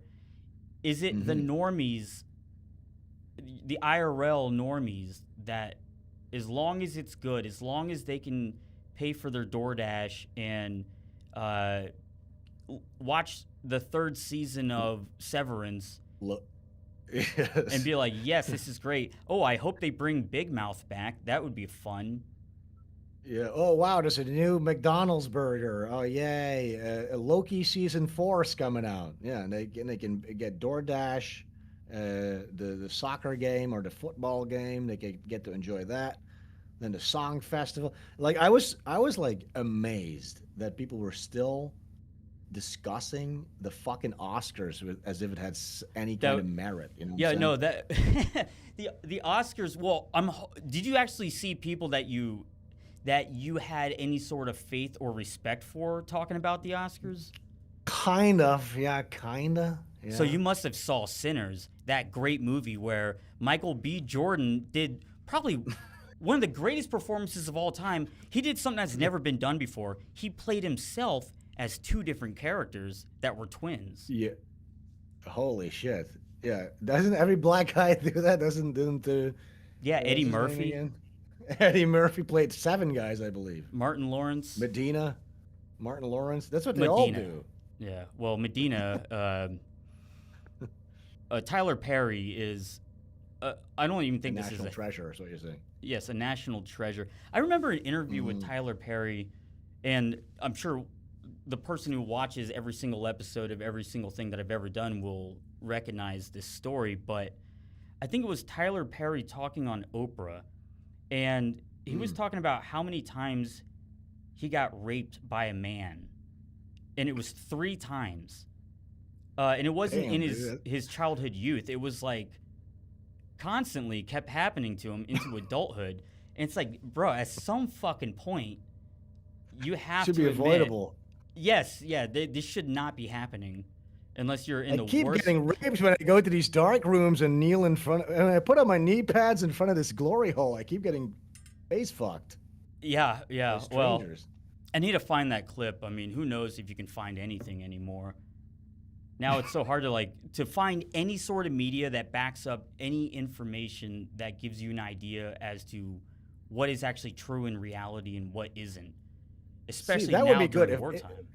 We need like an AI podcasting assistant where you go, hey, pull up the clip, like the Jamie AI, and you just get the clip. That would be nice. See? Yeah. Jamie, pull up that video of the guy getting his face ripped off by the cartels, and then they stab him in the eyes with a screwdriver. Is that even real? Hurry up. Yeah. But yeah, that's interesting that you mentioned that, because that's just another example of every black guy being gay, basically. Well, that was the whole thing about the rap community thing. All right, I swear I wasn't talking about this online because I was too maybe afraid to be like, holy shit, the entire rap community is completely compromised by people who drug and blackmail new rappers into compromising gay sex videos in order to like sell them better deals for the record company. But that's what everyone was saying before the whole Diddy thing broke. It was like Inspector Deck from Wu-Tang Clan was talking about being at a Diddy party, and you look in one room and you'll see someone you know who's just sucking the dick of fucking someone else you know, and these guys are supposed to be gangster rappers. Dude, you could gangster rappers.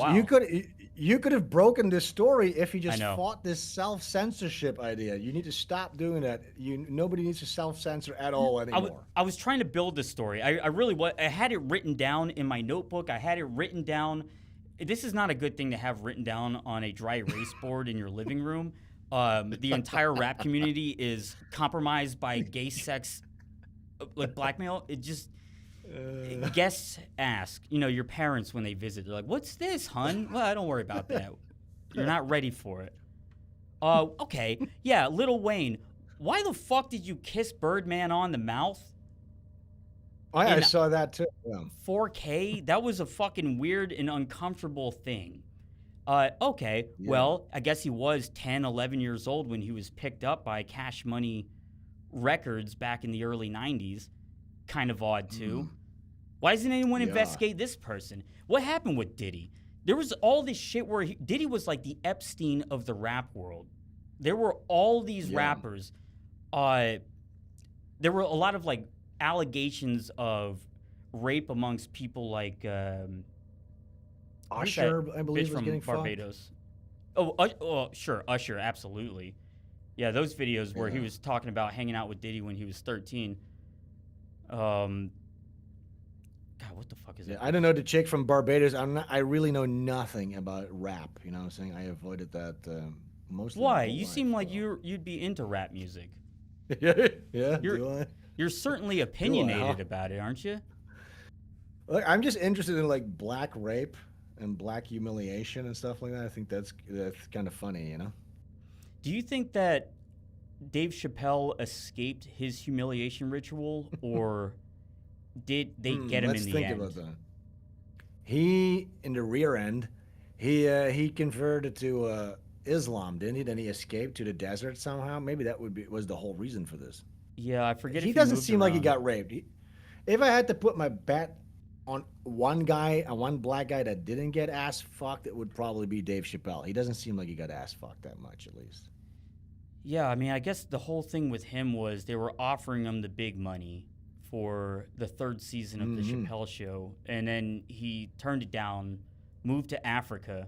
The entire media said he was smoking crack, whatever they could say to try to disparage his character. He just stayed gone, and then he came back and was on Oprah, and now he's doing great, or was doing great. But I'm pretty sure everyone can be got to. Alex Jones got to. Like, his whole message has been limited or shifted. In the sense of he can't talk about certain things because they can kill anyone that they want to kill. So you can't have a family. The only way to make it through this life is to not have a family, to have no loved ones, to care about no one, have no one care about you, to make zero money, and never own a pet, and hate yourself in every single thing that you do, so nothing can ever be taken away from you.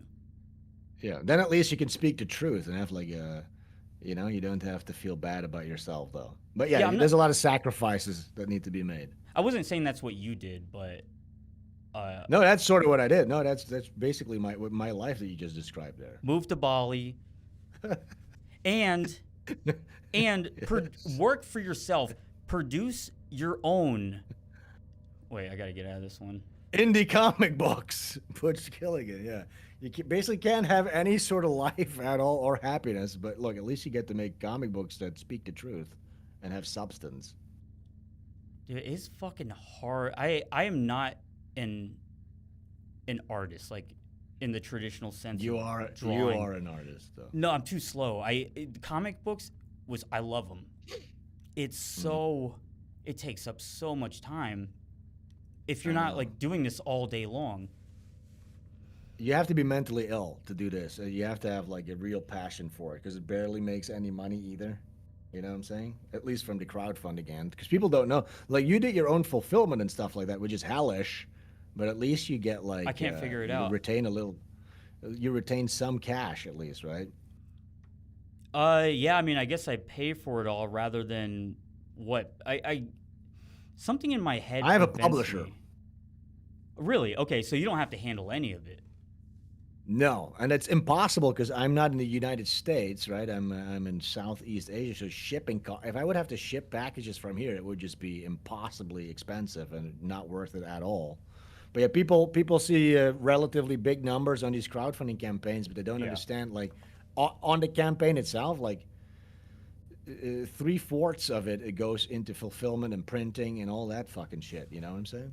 Oh, 100%. Right, and that's right. They see a crowdfunding campaign. They see all this money. They don't realize, 50% of that is just buying. If you're doing it yourself, that's printing the books. Yeah. And then all the shipping and packaging. I don't know why. I can't ever figure out how to get a publisher or an agent or any sort of manager. All right, I think I can hook you up with that if you're still down to finish your remaining 5 books. I have to. Yeah, I know you should. Do you think that I should just switch the art style? So, like most things, I get very OCD about every project I'm working on to a point where, with comic books, I haven't broken through this weird gambit where each panel is not its own piece of artwork. Like sometimes panels are supposed to just represent how the story should be transitioning from action to action. Sure, yes. Well, I don't think you should change that approach necessarily, but it's slow. And I think you're already sort of like finding your flow and learning, becoming more comfortable with the medium as you go along, right?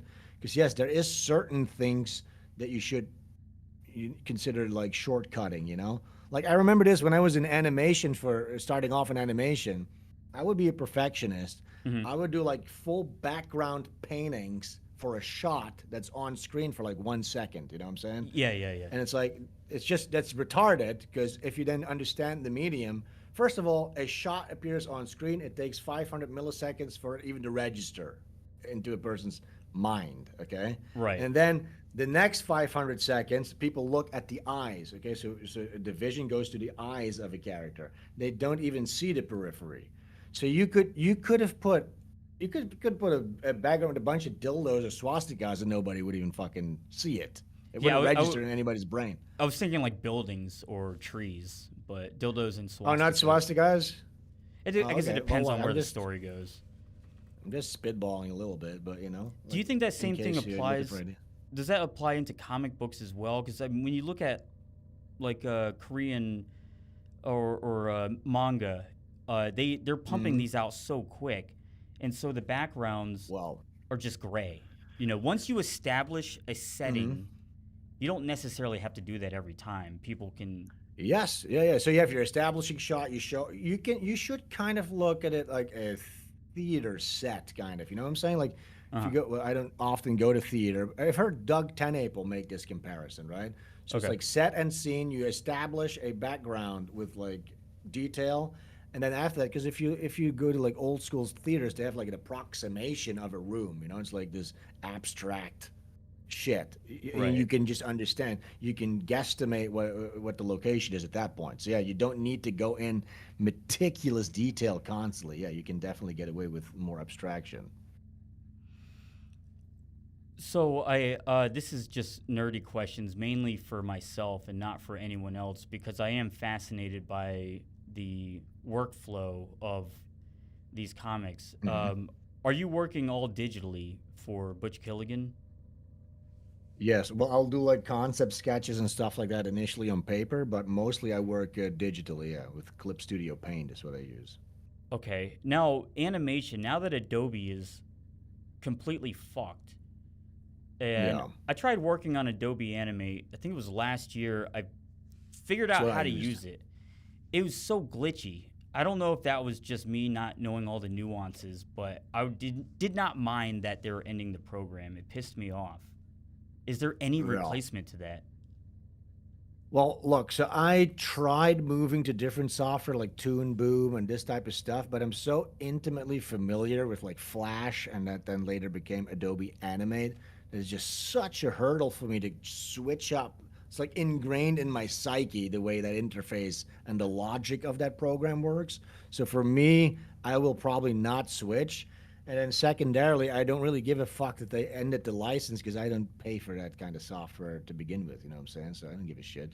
All right, hell yeah. Well, I might have to get back into it. Learn my splines and my interpolations. Oh, God. Yeah. Yeah, look, I think it's still fine for what it is, you know what I'm saying? Like, what are they going to do? Keep iterating and updating what? Like, it works fine for me, you know? All right, fuck it. I'm gonna end my comic book series probably within the next week. I'm going straight to AI. I'm gonna have them write out the entire rest of the story, draw it out, and then I can crowdfund it. preemptively. It's gonna be awesome. Well, we've been going for an hour and 41 minutes, but I'm sure we have more stuff to talk about. I want to address. I want to say one thing, because there's this worry that AI is going to replace human art. Now, I don't believe that's necessarily the case, and I think it's already sort of like showing its cracks, right? So I don't know if you're experiencing this. I'm like watching YouTube videos, and I see, I'm like watching like fitness videos or like diet advice videos or shit like that, whatever, or like a YouTube dissertation, whatever YouTube video, and you start to notice these Chat GPT isms, these little tropes that Chat GPT does. Like, for instance, it'll do something. It's not just an X, it's a Y, like that little fucking thing. And they there's some such. Yes, and then but what you're seeing is this much darker in a way than people just churning out prompted AI slop. These are humans that are basically becoming like mouthpieces for a chat bot, right? So it's all being pulled from the same source, and then you have these fitness advisors just repeating a fucking stupid Chat GPT script, and things are looping, and Chat GPT reiterates, and it loops shit, and has these little tropes. And I just can't listen to it. I cannot listen to it already. You know what I'm saying? So I'll click it off. I can't listen to that shit. So you start to recognize AI, and somehow, I don't even know necessarily what the reason is, but it bothers me. It feels fake. You just don't. Well, that's I don't why. Wanna, I'd rather. Yeah, it's, right. So, but then uncanny valley. Yeah. Yeah, but there's so many examples of that, because even here, I traveled around a bit, and you see like. In certain malls or even like streetwear stores that have like a section of a brand, and you can tell it's all AI designs. Yeah. And what happens? It comes across as cheap. It's like, this is cheap shit. Even though technically it looks good aesthetically, right? It comes across as cheap. It's sort of like clip art back in the day. If you would sit down at a restaurant and they used clip art on their menu, you'd be like, what the fuck is this? This place sucks, right? So I do think there's increasingly there's going to be value in good human art. I don't think it's going to go anywhere. I think it's just going to be more difficult to stand out. How are you going to stand out? By making genuine art. What is genuine art? Art with a point of view, and that is speaking the truth, and that is interesting. I absolutely agree, and this was the hard thing to vocalize in the conversation about AI art versus traditional blah, blah, blah, is there's something lacking humanity and true creation, whether that's through an overarching God, but it's like, this is not human, and people can see it. It just feels bad, because like you're saying, you can look at these images and say, wow, this is incredible. Wow, this is comparable to, shitty CGI or whatever, or I don't know. It's just, there's something missing, and people can feel it more than they can vocalize it necessarily, unless they're really looking at all the weird anomalous things about the art. I don't know. When something came, and maybe because it's early on. They might be able to and again, figure all this out. We have to find like sort of the middle ground. So like, for instance, examples that we can take, like for instance, somebody can let's say these tools get developed and you could automate animation lip syncing with AI. I don't think anybody would be bothered by that, right? It doesn't detract from the human intent in the art if you can automate little lip syncing, just as an example. You know what I'm saying? For instance, look, some of this stuff already is automated, right? Documentary filmmakers, they would used to have to type in word by word their own subtitles, right, for a video. Nowadays, you just do transcript, auto subtitle, and it's done, right? Nobody would argue. Yeah, nobody would argue that takes away from the artistic expression. Okay, let's go. That part. Right. So then let's talk about this. So I think that this is a part of the shitification. I do think that industries will be destroyed by this. You look at Jurassic Park, and they were using puppets and animatronics. That looked good, proper lighting. And as the series went on, they switched to kind of before its time CGI. So then you have really shitty looking, like Aliens. Alien 3 versus Alien 1. Alien 3, you have these shitty aliens, CGI aliens running around. That didn't make the product better. All that did was lower the standard of quality of which people are supposed to perceive the media that they're ingesting. And now we're just supposed to accept that, okay, yeah, shit is supposed to look a little funky and weird in AI when people at one point were striving to make it look good or creative or inspiring or actually horrifying. Now it makes us feel nothing. Hollywood's dying. All of these industries are dying because they're not inspiring, because they're not good. They're just slop. True. It's like that's what AI slop is. Great. Now every single person in the world has the ability to prompt an AI model to create a movie that normally would take some sort of vetting process and of creativity. Now anyone can do it. Great. That's what we all want. More shit. Well, look, that sentence that you just said, you can listen to that as a horror story or as something positive, in my opinion. You could interpret that in both ways, because now, who is gatekeeping creativity? Who is gatekeeping Hollywood? What is it such a bad thing that Hollywood is collapsing and that it is becoming undecentralized? I think maybe it's great that really Hollywood is. Right? So maybe that it's a good thing. But it was already doing that before. Hollywood started collapsing when Gal Gadot sang Imagine, with all their celebrities. And the younger generation realized that these are all a bunch of fucking stupid assholes that are not important. No one cares. And the younger generation, they're right, exactly. But these replace them with AI. Replace them with AI. They're already probably doing that. They probably did that 20 years ago, and the models are breaking. And that's why Hollywood's failing. Fuck them.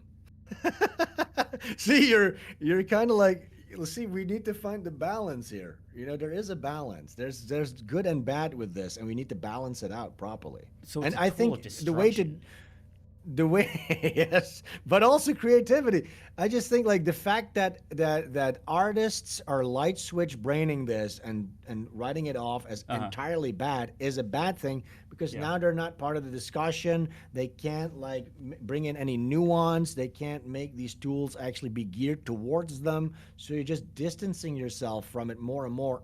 And in and of itself, the genie's not going to go back into the bottle. So I think we should just it might figure out where the balance is. It might to a degree. I mean, you say, right, it's not going to go back into the bottle, but part of it will. I mean, this happens with all new technology. Like if you overuse CGI or you overused auto-tune, it became too much. And then they said, all right, we need to tone this back until it becomes appropriate. And so right now it's so explosive and so much money's being put into it by all these companies. Like the AI bubble maybe will pop, but the thing about the AI bubble is it incorporates military strategy. This is why we're bombing girls' schools.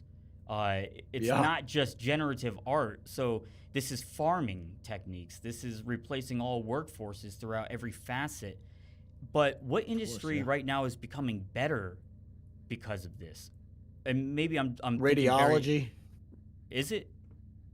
Yeah, so radiologists are panicking because AI can like detect certain cell formation stuff like that within a millisecond, which would take them like a week. Yeah, there's like a guy I think with a also. dog. I'm not familiar with that one. But it's also like just his dog got cancer, and then he diagnosed it with AI. Sorry. Oh, there you go. And there's like lawyers. You can replace lawyers for like small cases and stuff like that very easily with AI. You know what I'm saying? Just law like is that, done just for. administrative stuff. All law has got to be done for.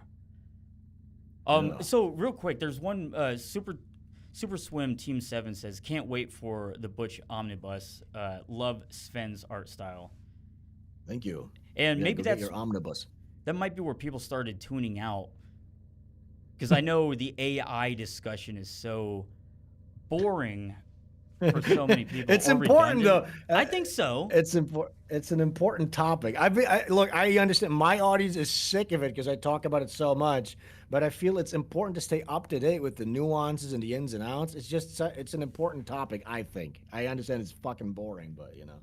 I don't understand. I mean, it shouldn't be unless people just like. I think it would be boring to people who don't do anything,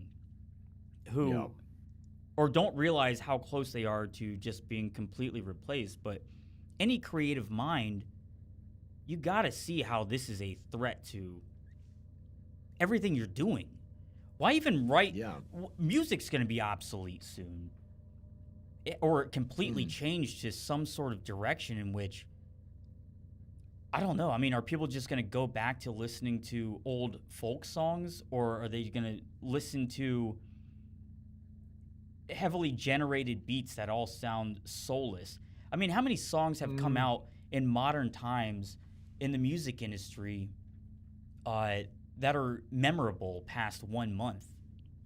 Well, look, we could get deeply philosophical about this topic if you like. I don't know if people are falling asleep.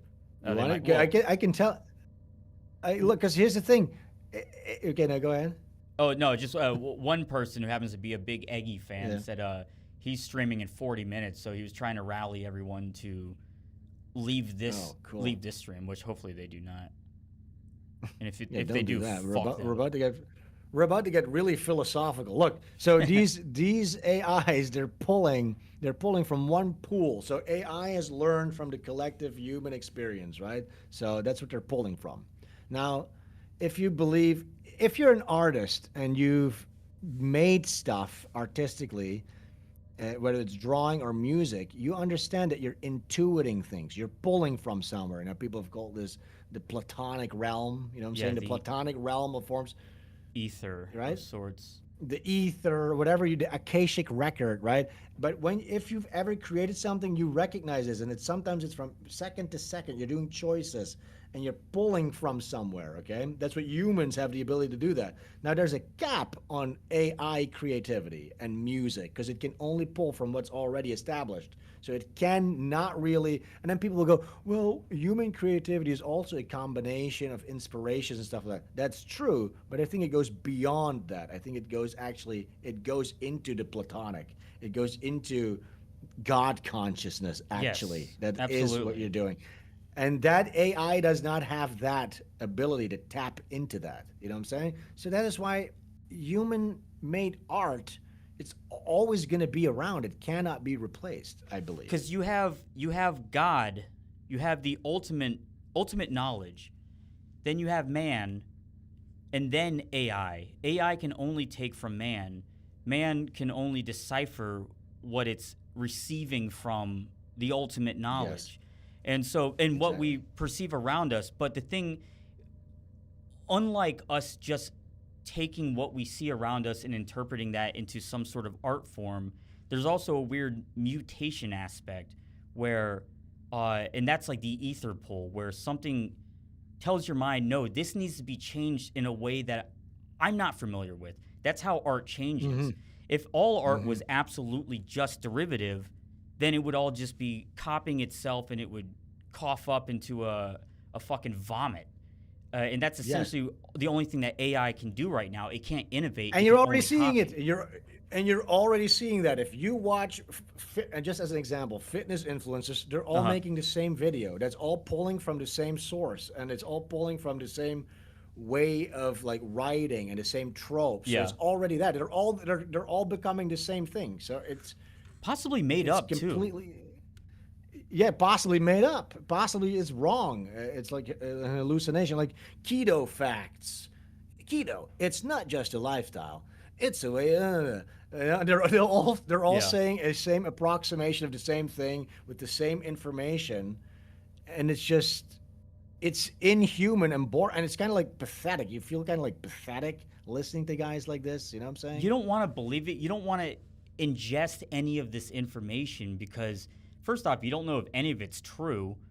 This is all just pulled from blogs written by fucking losers in the first place who probably didn't know what the fuck It they were pulls from talking Reddit about. too. It pulls from Reddit so A lot, much. yeah. You can see the computations happening with ChatGPT when you ask it something. It goes, check in Reddit. You always see Reddit. You know, so it is completely biased as well. Yeah, and it's like when you're listening to this information being churned out by a guy, it's like, okay, I could have typed this in on ChatGPT as well. You know what I'm saying? Like, I'm coming to YouTube. I'm not on ChatGPT right now. I'm on YouTube because I want to listen to a guy who I think has expertise. He has pecs and abs. He knows what he's doing. Experience. So I need to know from this guy who has experience how I can get abs and get in shape. But no, he's giving me ChatGPT shit. So I might as well have stayed on ChatGPT then, you know? Yeah, and I mean, this is gonna suck for all of our elderly, parents and the geriatric generation who are self-diagnosing themselves, thinking that they're getting somehow medical advice from this genius robot computer that's just pulling it from healthline.com or fucking Reddit, or just making it up entirely to answer the question, why is my hip hurt? I don't know. Maybe you should go skydiving or do whatever to fix it. Okay. Because look, in my opinion, it's gotten even more retarded as well. Like, it can't even do like simple like time conversion. Because since I'm in Southeast Asia, I'm doing podcasts in the United States. Like, okay, what time do I need to be on this show? And it just gets it wrong sometimes. It's just the like, most this should be easiest. so fucking basic. It's the most easiest thing. So when you're seeing this, imagine all the people who just don't consider that it's incorrect. Yeah. And they're going off of this as though it's true. And it's like, holy shit, this should be so simple of an answer. Right. And then you start seeing that pop up in videos where, like, oh man, this person just prompted a script because they're trying to make money, and money's going to be the root of all evil because they're going to bring on these liar tools when they're not available that benefits only the person who's, profiting financially from it, but it's destroying knowledge for everyone else. Yes. You're a fucking liar at that point. You're a false prophet if you're saying all this, you're putting this information out to the world knowing that it's inaccurate, knowing that you're making humanity dumber and farther away from truth. Yeah. And then you're a being okay mouthpiece for a chatbot. You're a mouthpiece. Yeah. You work for a robot. Mouthpiece for. You're for an algorithm already. You already work for an algorithm. Now you're a mouthpiece for a robot. It's just really pathetic. And I could not imagine. Oh my god! Now I want to get a cigarette too. Well, it's kind of early. I could not imagine listening to like AI music. That just seems completely antithetical to like engaging with the artistic medium of music. Like, it just makes no sense to me at all. Joe Rogan thinks it's fucking hilarious, and a lot of old people do as well. They're like, damn, this shit is so fucking tight. No, it isn't. No, it's not. It's trivial to hear 50 Cent, I don't know, like an old 1940s R&B version of a 50 Cent rap song. Oh my god. Yeah, that's great so fucking gay. for 1 fucking second, and then you go, I don't want to hear that anymore. That's about the end of all I need to hear. But you see, I think that's the cap on that. You know what I'm saying? So I think, yes, for little memes or for like, if you're generating AI for like your YouTube thumbnail or something like that, you know what I'm saying? I think that's about like where the usefulness for that like caps off. Like, nobody's going to look, because the way I hear like AI music, it's like, for little memes or like for the podcast intro or whatever the fuck like that. I don't think anybody's like listening to like fucking AI music at the gym or on the bus or in their day to day. I don't think that's happening. I don't think that could happen. That's so gay. I think it actually can happen. I mean, I'm not gonna I won't be a stickler about in the old man about like, oh, modern music all sucks because it's all automated, but I mean, as technology goes on, it does become more and more lifeless, and now more and more people have the technology to create quote unquote music, which is really just sound that people listen to forget about their own thoughts. And if the music presents you with nothing, if it doesn't intrigued on like a deeper level, then it's just a distraction. It's fucking trash. And I mean, I'm a big anti-music person. In the same way that I think art's dying, I think music's got to be on its way out, at least for the time being. It will come back because people are inherently tied to rhythms of the natural world. So if anything, after we're listening to just AI robot tones that are geared to like enter our brain and maybe release dopamine, we're gonna go back to just beating on drums, which I know you hate hip hop, but I love gamelan, which they have here in the Bali, which is really beautiful. But here's the thing: I never listen to pop music really. The only times I interact with that or I hear that type of stuff is like at the mall or at the gym. And I remember going back to the gym like a while back. It was sort of like, you know, putting on the They Live glasses, but like the auditory version of that. I was listening to one pop song after the other, and it literally was all the messaging in it was all like, "You're a boss bitch, break up with your boyfriend, do not get married, you're the shit," you know what I'm saying? Like, never take responsibility for your actions, it's everybody else's at fault, you're super cool, you know, it's all geared towards women being boss bitches, and it's literally just attacking the family unit again, just like every other piece of media does. They're just trying to destroy the family unit. Do you think that the messaging of songs or like the lyrics of these formulaic songs are purposely following an overarching instilled message, or that is just kind of following what people tend to listen to, and so the creators of music are chasing, well, this is what they're listening to. So it's like the human entertainment factor is allowing for the corruption of the arts.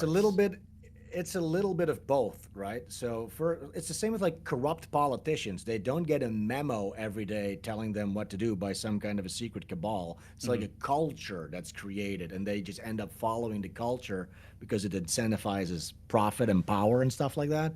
And then with this kind of messaging, yes, it's like the devil's fruit, like, you know, Satan offering the forbidden fruit.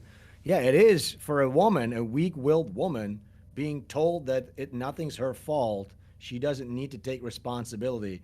She has intrinsic worth, and she's a boss bitch, and she deserves a millionaire, you know what I'm saying, without doing anything. Yeah, that sounds appeal. That is a nice messaging, you know, when you're just broken up with or whatever.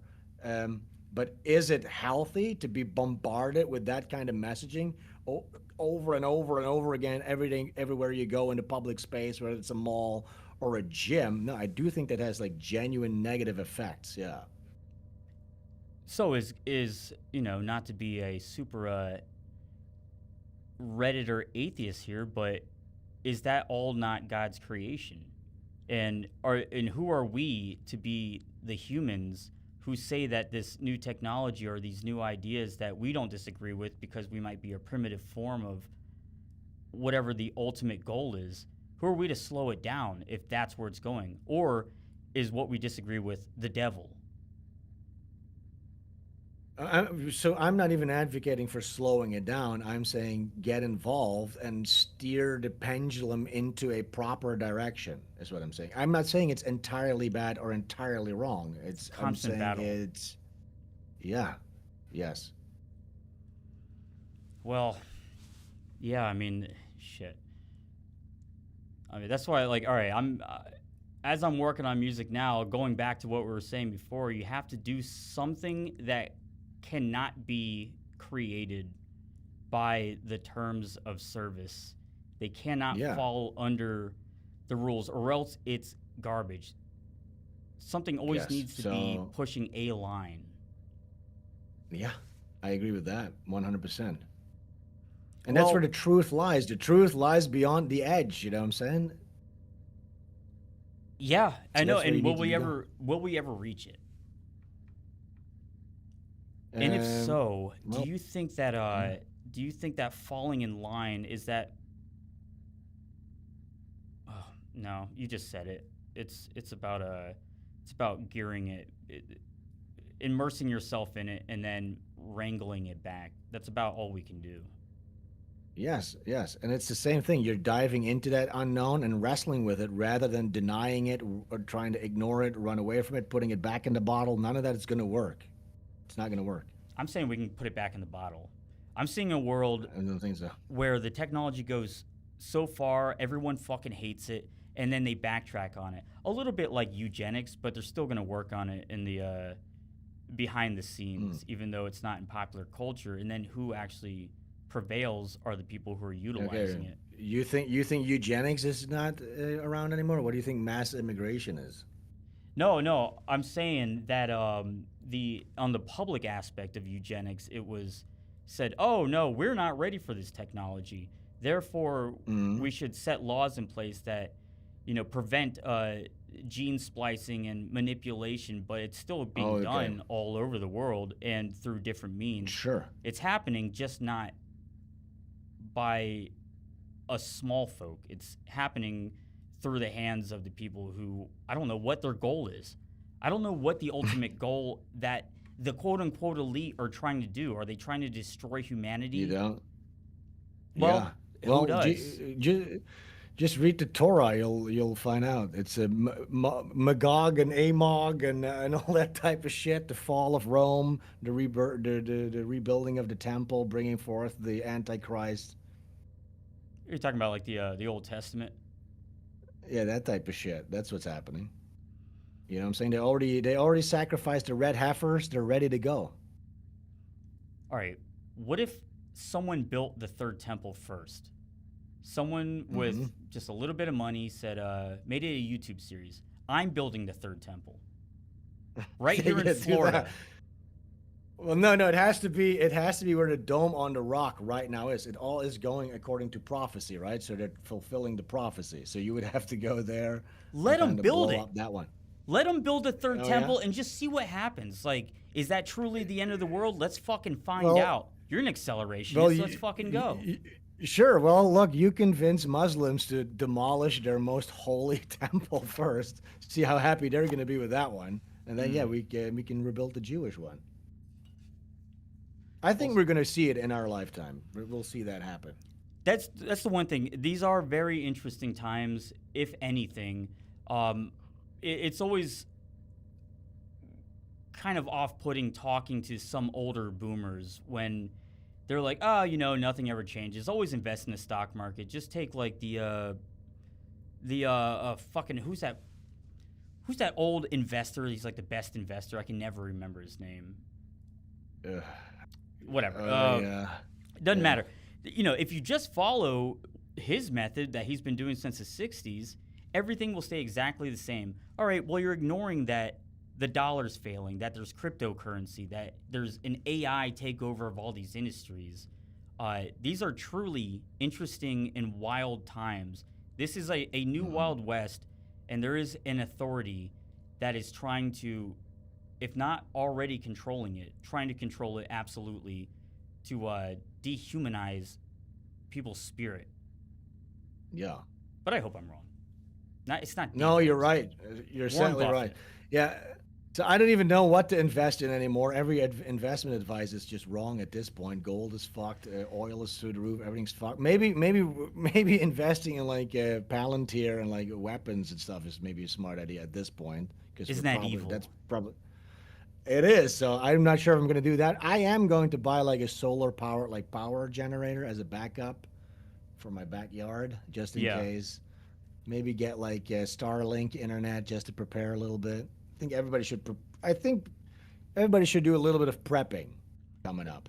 If not even prepping, then just self-sustainability. Move your reliability on these markets to yourself. I mean, it's not easy to start a farm and to be growing enough food to feed you and your loved ones. It's actually quite difficult, especially now that they have a stronghold on seeds and heirloom seeds and its ability to germinate or reproduce. Who gives a fuck about the copyright on the seeds? Kill them if they try to come to your house and test your seeds for their whatever. Or don't do that, respectfully. Don't kill anyone. Yes. Well, I guess we should maybe be getting close to closing out the stream. I'm not sure if we covered everything. I mean, we covered a lot of stuff, so I'm pretty sure we covered everything so far. Well, I am, again, so I have not backed your project yet, but I'm going to do it. I don't want to do it right now because all my financial information will be posted on the internet. But I encourage everyone to support Sven and support Butch Killigan. Volume 3 is the omnibus, right? This is the large hardcover book. Well, look, no, you have volume 1, 2, and 3. So each regular volume is 120 pages. But then we also collect all 3 books into one hardcover. And honestly, that's the better deal during this campaign, because during the campaign, the hardcover is only $50. And then afterwards, it's going to retail for $70. So yeah, everybody should jump in and get the omnibus edition, I believe, right now during the campaign. And that's cheap as fuck. Only $50 for... I know, that's super cheap. I'm going to break even on this. I just wanted to get into as many people's hands as possible. That's like 376 pages. You know what I'm saying? It's a big, fat omnibus. Other people would be selling that for at least $200 for the omnibus. I know. So people were saying you should sell this at least for $100 is reasonable for like a premium hardcover. I'm like, I want to get it into as many people's hands. You know, that's my prime directive here. And then after the campaign, it's going to sell for still a really reasonable price. But, you know, fuck it. Well, I agree. Well, Sven, it's been an insanely fun conversation. I wasn't exactly sure because we've never spoken before. Not really. No, in chat a little bit here and there, but... Yeah, I thought you were just going to be saying the N-word nonstop, and I'd have to be censoring most of this. Look, that's the idea that people have about me, to just yell the N-word for some reason. I don't know why. I know. Like, if you want me to, I'll do it, but it's probably ill-advised. Well, I won't close out the stream with that exactly, but... Yeah. All right, well, shit. Okay, well, one more super chat there from Rosenball Paul. Prepping what? What are we prepping? We're prepping for our own salvation. Bull prepping. We're bull prepping cum. We're extracting cum from red heifers. You heard it here first, folks. Yeah. Go jerk off some red heifers, your local red heifer. Good night, Thank you everyone. so much. This has been the See you guys Recipe later. Show. Sven Stoffels, thank you so much. Peace. See you later. Just give it a second, just in case.